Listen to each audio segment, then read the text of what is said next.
udah bisa bercanda, udah bisa apa namanya ngobrol ya, tapi itu sekarang hari ini dibatasi karena Mas Indra kayaknya Mas Indra ini yang Masya Allahnya dia walaupun lagi kondisi tidak sadar ini karena dia harusnya sih banyak banget pekerjaan gitu, jadi dia tuh agak bisa dibilangin karena dia masih masa pemulihan dan recovery, jadi dia masih ngelantur cara ngomongnya dan apa namanya pikirannya gitu, jadi sometimes dia ngomongin suatu hal yang masa lampau bukan masa sekarang gitu, jadi kadang lagi tidur tiba-tiba dia bangun kayak nyopot apa tuh namanya yang ada di jari itulah ya buat tensi, terus begitu dia bangun bener-bener aku harus kerja jam berapa dia bilang gitu, jam 2 begitu, dia mau kerja dia karena dia tahu hari ini dia harus kerja gitu.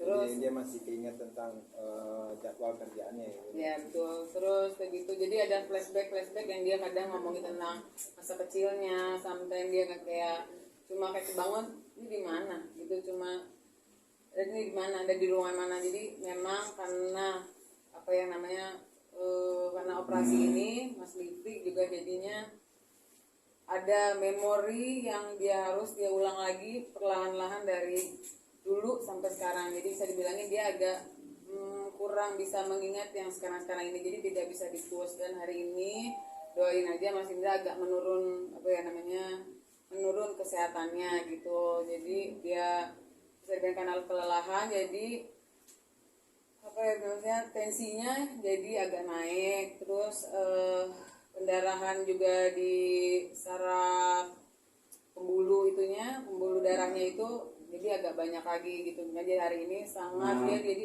aku juga cuma datang ke kamarnya cuma banyak diem, kalau dia mau makan aku cuma bangun untuk makan, habis itu dia emang kita masukin obat untuk cepat dia tidur. Jadi alhamdulillah juga ini malam ini karena masih dibawa infus juga, jadi apa ya maksudnya tensinya balik lagi gitu, jadi ini benar-benar lagi masa kalau bisa dibilangnya ini penyakit yang memang kritis gitu buat Mas Bektik gitu, jadinya saat ini sih keadaannya lagi kayak gitu. Sempat dengar juga kabar bahwa mohon maaf penglihatannya sedikit menurun, tuh seperti apa? Menurun itu bisa dibilangnya sebenarnya karena habis lagi operasi kemarin gitu, jadi kayaknya ini sih besok kita baru mau cek lagi di MRI lagi, sebenarnya harusnya besok tuh MRI kapasitas operasi itu gimana gitu. Tadi kan karena ada pendarahan ya, dan aku juga kayaknya mau ngecek bagian matanya karena dia ngerasa hari ini kok buram dan bagian palanya sakit gitu. Jadi besok tuh mau di MRI. Jadi buramnya itu kayak dia sebenarnya bisa ngelihat tapi ngelihat orang tuh buram gitu. Jadi masih ngelihat dulu itu siapa. Terus itu diraba, terus dia bercanda, dia nggak kenal sama orang ini, dia sebut itu seharusnya Nana tapi dia jadi Nani gitu, tapi dia bercanda, terus aku tanya itu Nana sayang, aku bilang gitu, aku tahu lah masa aku dikasih tahu gitu. Jadi, alhamdulillah semua di ruangan ini dokter semua suster tuh happy sama Mas Bekti, walaupun kayak gitu dia tuh tetap Mas Bekti yang seperti dulu gitu ya, luar biasa buat aku, masih semangatnya dia masih luar biasa gitu. Jadi aku juga harus di depan dia harus kuat dan nggak boleh liatin aku nangis karena saat ini dia butuh aku gitu.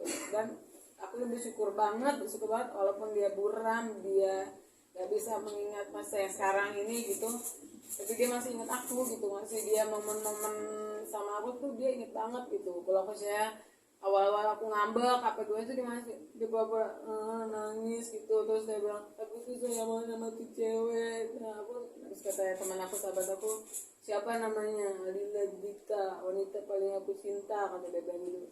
Terus buat aku tuh aku bersyukur banget karena yang lainnya mereka masih meraba-raba gitu ya. Alhamdulillah kayaknya aku berusaha banget. Kenapa aku juga tidak mau memposkan wajah suami aku karena memang bukan untuk saat ini gitu, karena keadaannya juga masih kritis dan aku nggak sanggup aja untuk ngeliat pos suami aku. Jadi aku cuma ngupdatein keadaan dia tuh lewat tangan sampai gitu.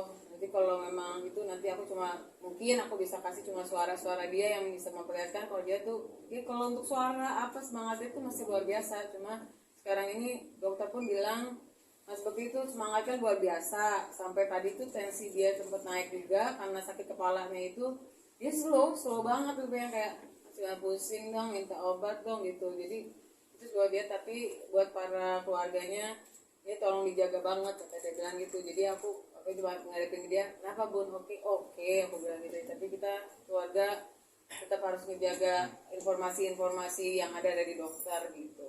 Cuman kalau untuk sensorik dan motoriknya udah Alhamdulillah wasyukurillah. Kalau untuk dari tangan, kaki, semua tuh sampai dokter, ayo coba tangannya, ayo tendangannya, semua sampai kan kita sampai dicek jantung semua gitu, semua alhamdulillah. Sekarang tuh masalahnya cuma dia ngerasa pusing banget palanya, terus apalagi palanya sama mata sih dia masih aku worritin gitu. Jadi itu yang masih, karena palanya itu sakit karena dia masih ngeluarin darah gitu. Karena dia tuh kalau ngomong saking antusiasnya itu yang bikin dia juga tensi agak naik gitu. Karena dia ngomong tuh sambil mikir, tidur aja bisa-bisa kebangun kaget cuma ngomongin hal nggak penting, bukan nggak penting.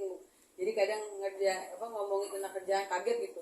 Aku harus kerja nih Bun, di mana nih? Udah jam 3 nih, aku bilang gitu. Jadi ada yang kayak gitu. Jadi otak dia, kata si dokter, Pak Bekti tolong kalau lagi tidur, lagi ngomong jangan sampai mikir, santai gitu. Jadi ya aku cuma saat ini samping Mas Bekti cuma kayak udah nemenin dia cerita, aku oh iya, oh bener gitu. Aku nggak mau terlalu antusias dia cerita gitu, karena aku mau dia cepet recovery gitu. Sekarang aku pernah nih disebutin nama, ini tanggal berapa Bun, dia bilang gitu. Sekarang sudah tanggal 29, aku bilang gitu. Terus tiba-tiba dia bilang gini, hah? Bunda bohong, kata dia bilang gitu. Kan ayah masuk tanggal 28. Terus jawaban dia bilang, no, that's my day, I don't want, that's my birthday, kata dia bilang gitu. Jadi aku yang menyimpulkan, memang dia setiap tanggal 28 itu pasti ada momen kebahagiaan bareng sama sahabatnya, bareng sama siapapun.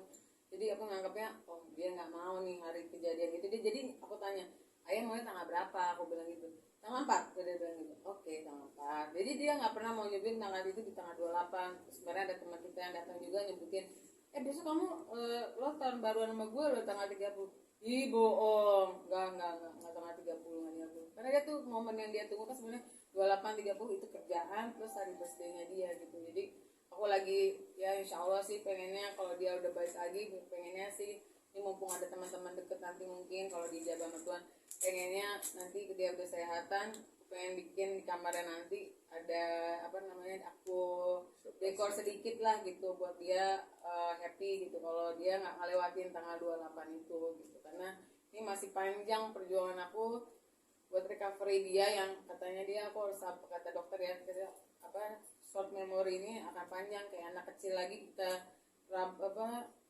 memori dia yang dari kecil sampai sekarang gitu, karena dia masih ingat nggak ingat gitu sih saat ini. Kadila sempat ngebatasin waktu jam kerjanya Kak Bekti nggak?